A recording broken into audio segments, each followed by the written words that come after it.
Bharatiya Janata party को दलित चेहरा चाहिए, और अगर भारतीय जनता पार्टी में ये जाना चाहें तो ये तो भारतीय जनता पार्टी इनको गले लगाएगी, और जहाँ भारतीय जनता पार्टी इनको मुख्यमंत्री का उम्मीदवार बना देगी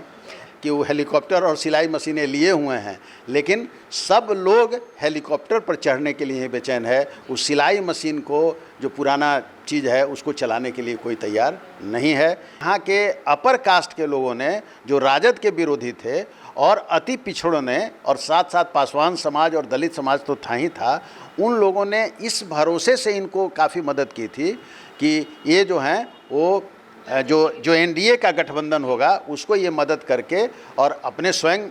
मुख्यमंत्री बने या उसमें से कोई मुख्यमंत्री बने, यही थी कि रामविलास पासवान जी अपने भाई को नेतृत्व नहीं देना चाहते हैं। भाई को उन्होंने बहुत बढ़ाया, भतीजों को उन्होंने बहुत बढ़ाया, सबको एमपी बनाया, सब लोग बने, लेकिन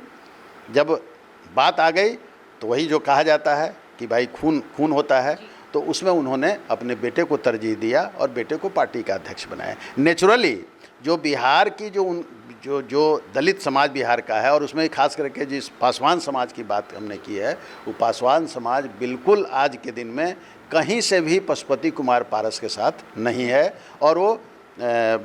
चिराग पासवान के साथ है, और इसलिए नेचुरली चिराग पासवान ही नेता बने रहेंगे। कि रामविलास पासवान जी लगातार, अगर कुछ अपवादों को छोड़ दिया जाए तो मुजफ्फरपुर से सटे हाजीपुर जो सुरक्षित निर्वाचन क्षेत्र है उससे लगातार चुनाव जीतते रहे हैं। हालांकि वो हाजीपुर के वहाँ के मूल निवासी वो नहीं हैं, मूल निवासी वो खगड़िया जिला के हैं, लेकिन उसके बावजूद भी वो लगातार चुनाव जीतते रहे हैं, कुछ अपवादों को छोड़कर।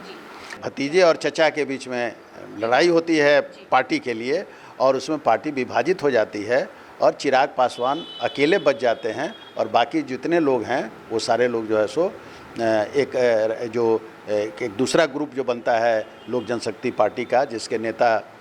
पशुपति कुमार पारस होते हैं, उनके साथ वो लोग चले जाते हैं। तो